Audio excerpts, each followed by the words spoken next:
주어진 모든 순간마다 하나님의 말씀에 순종하길 원합니다. 하나님이 세우신 그 자리에서 믿음을 선택하는 하루 되기를 원합니다. 다 함께 사도신경으로 우리의 신앙을 고백하길 원합니다. 전능하사 천지를 만드신 하나님 아버지를 내가 믿사오며 그 외아들 우리 주 예수 그리스도를 믿사오니 이는 성령으로 잉태하사 동정녀 마리아에게 나시고 본디오 빌라도에게 고난을 받으사 십자가에 못 박혀 죽으시고 장사한 지 사흘 만에 죽은 자 가운데에서 다시 살아나시며 하늘에 오르사 전능하신 하나님 우편에 앉아 계시다가 저리로서 산 자와 죽은 자를 심판하러 오시리라. 성령을 믿사오며 거룩한 공예와 성도가 서로 교통하는 것과 죄를 사하여 주시는 것과 몸이 다시 사는 것과 영원히 사는 것을 믿사옵나이다. 아멘.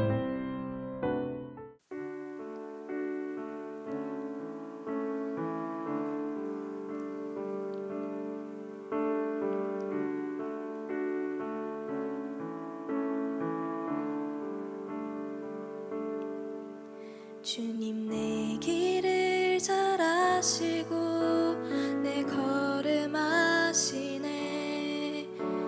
어둠에서 빛을 내시는 그분을 믿네. 무엇으로 주를 섬길지 어디로 가야 할지 헤매이는 나를 아시고 길을 여시네. 주님 내 길을 잘 아시고 내 걸음 아시네. 어둠에서 빛을 내시는 그분을 믿네. 무엇으로 주를 섬길지 어디로 가야 할지 헤매이는 나를 아시고 길을 여시네. 내 삶은 주의 것, 내 삶은 주의 것, 온전한 신뢰를 주께 드리네. 보이지 않아도 믿음으로 걷네. 주 영광 바라보며 주만 따르네. 내 삶은 주의 것, 내 삶은 주의 것, 온전한 신뢰를 주께 드리네. 보이지 않아도 믿음으로 걷네. 주 영광 바라보며 주만 따르네.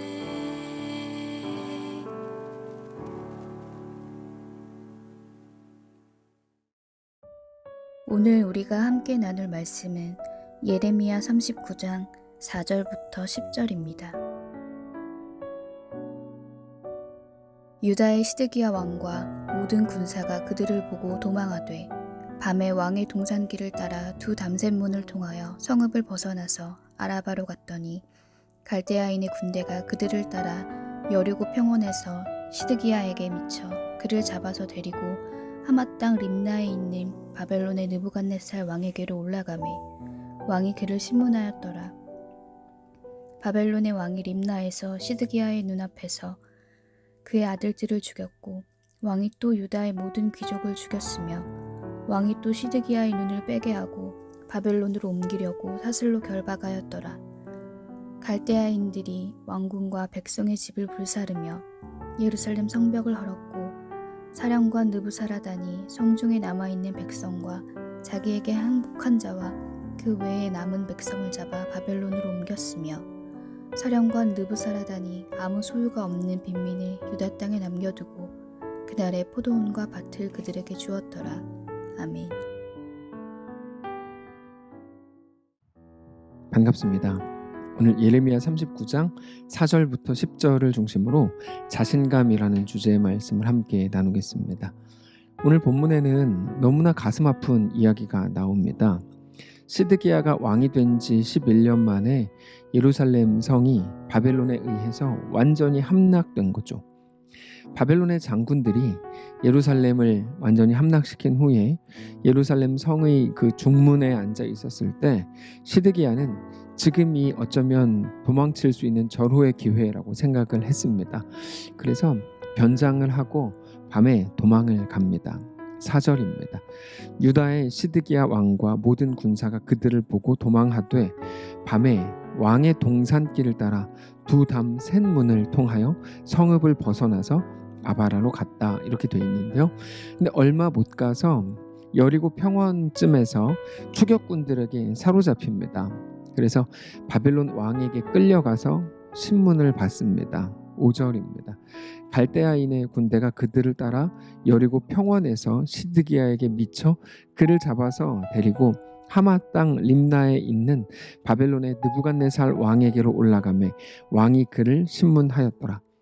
시드기야는 그때 차라리 사형을 당하기를 원했을 겁니다. 그러나 바벨론 왕이 얼마나 잔인하게 굴었는지 시드기야를 죽이지 않고 죽이는 것보다 더 고통스럽게 만듭니다. 6절인데요. 바벨론 왕이 림나에서 시드기야의 눈앞에서 그의 아들들을 죽였고 왕이 또 유다의 모든 귀족을 죽였으며 왕이 또 시드기야의 눈을 빼게 하고 바벨론으로 옮기려고 사슬로 결박하였더라. 바벨론 왕은 시드기야가 보는 앞에서 시드기야의 아들들을 죽였습니다. 그때 시드기야 나이가 32살이었기 때문에 아마 모든 아이들이 생각보다 더 어렸을 겁니다.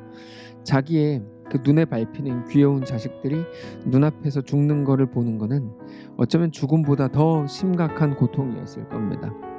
거기에다가 바벨론 왕은 유다의 모든 귀족들을 죽였고 시드기야의 두 눈을 빼버렸고 바벨론으로 끌고 가기 위해서 사슬로 꽁꽁 묶었습니다.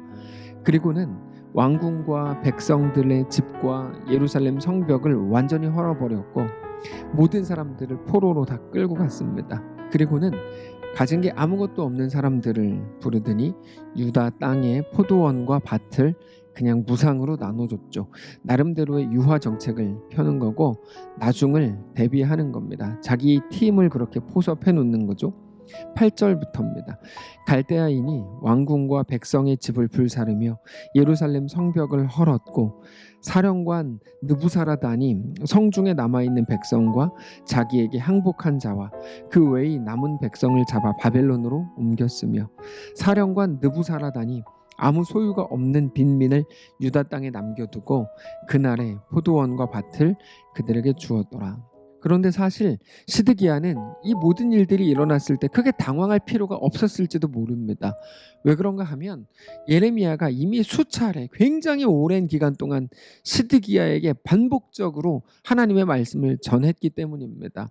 당신이 바벨론에게 항복해야 된다. 그래야 당신이 산다. 안 그러면 다 죽는다. 제발 안 끌려가려고 몸부림치지 마라. 계속해서 했던 이야기입니다.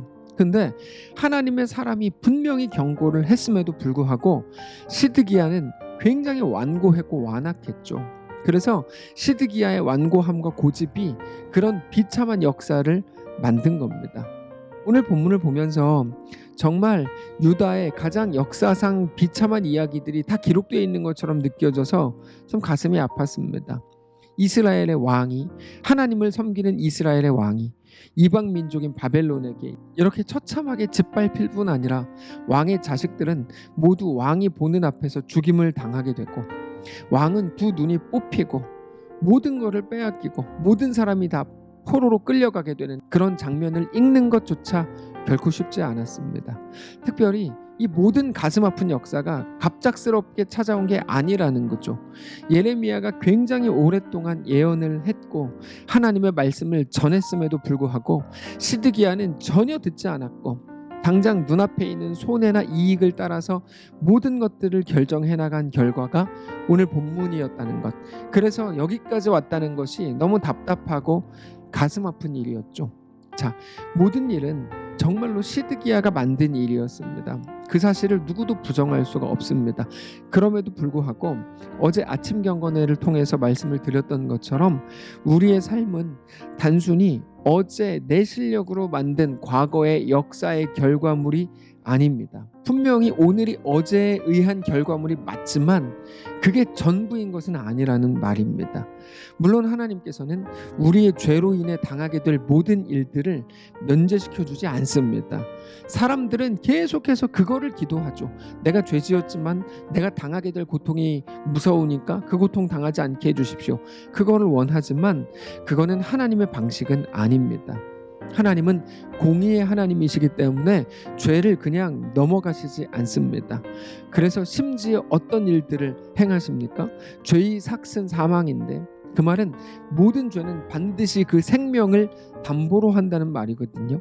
근데 우리 하나님께서 죽음으로만 치룰 수 있는 우리의 죄값을 대신 치르셨죠. 그러나 이 땅에서 우리가 아무런 고통이나 아픔도 없이 우리의 죄에 대한 어떤 과정도 없이 그냥 사랑이라는 이름으로 모든 것을 면제시켜준다? 하나님은 그렇게 하시지 않습니다. 하나님께서 우리에게 주시는 은혜는 우리의 실력으로 만들어 놓은 못된 결과물들이 우리를 무너뜨리지 못하게 하고 오히려 그것들을 통해서 우리가 더 온전한 하나님의 백성으로 세워지게 될 것을 말하는 겁니다. 그게 놀라운 하나님의 은혜입니다. 대충 막 살아도 아무래도 좋다, 아무 일도 없을 거다, 여러분 그거는 사기입니다. 하나님은 그렇게 행하시지 않습니다. 우리가 행한 모든 일에 대한 결과물들을 우리는 우리 두 손으로 반드시 받게 될 겁니다. 그러나 그것들이 우리를 무너뜨리게 하지 못하게 하는 것, 그게 하나님의 은혜인 것이죠. 결국에 하나님께서는 우리의 운명을 우리의 실력에 맡기시지 않는다는 것입니다. 그게 우리에게 허락된 놀라운 은혜인 것입니다. 하나님은 예수 안에서 우리의 삶을 주의 약속을 향해 나아가게 하실 것이라고 말씀을 합니다. 그게 우리의 소망이 되는 것이죠. 만일 우리의 모든 운명을 우리 실력에 맡긴다면 우리에게는 어떤 소망도 남아있을 수가 없을 겁니다. 그러나 하나님께서 오직 하나님의 놀라운 역사로 우리 실력을 압도하는 하나님의 은혜를 부으실 것이기 때문에 그게 우리의 소망이 되는 것입니다. 그리고 그게 우리의 담대함의 이유가 되는 것입니다. 우리는 실패할 것 같아서 머뭇거립니다. 실제로 우리가 한다면 우리는 반드시 실패하고 말 것입니다. 그러나 우리의 실패마저도 우리를 망하게 하지 못하고 그것들이 합력하여 우리를 더 온전한 하나님의 백성으로 세워가실 것을 믿으시기 바랍니다. 그게 오늘 본문입니다. 오늘 본문은 너무 가슴 아픈 이야기입니다. 역사상 가장 비참한 이야기들이 죄다 기록이 되어 있습니다. 그러나 그렇게 잔인하게 시작된 바벨론 포로기를 통하여 그들은 하나님의 온전한 백성으로 세워지게 되고 그들은 죄와 죽음이 영원히 몰아가려고 하던 그 모든 것들을 끊고 온전한 하나님의 백성으로 새로워지게 되는 그 역사가 시작되는 것이 오늘 본문인 겁니다. 오늘 본문이 시작되는 그 순간에는 어떤 것도 기대할 수가 없었죠. 그러나 오직 하나, 단 하나의 소망, 하나님의 함께 하심만이 그들에게 소망이 되는 것입니다. 사랑하는 성도 여러분, 오직 우리 주 안에서 그 자신감과 담대함으로 오늘의 삶을 살아갈 수 있게 되시기를 바랍니다. 오늘 어느 자리에 계시든지 거기에서 온전한 하나님의 백성으로 하나님을 신뢰하면서 그렇게 넉넉하게 살아가시기를 바랍니다. 기도합시다. 살아계신 하나님, 우리는 연약합니다. 우리 앞에 펼쳐지는 모든 일들을 보면서 늘 두렵습니다. 그러나 우리 힘과 우리 실력을 압도하는 하나님의 은혜를 오늘 기대합니다.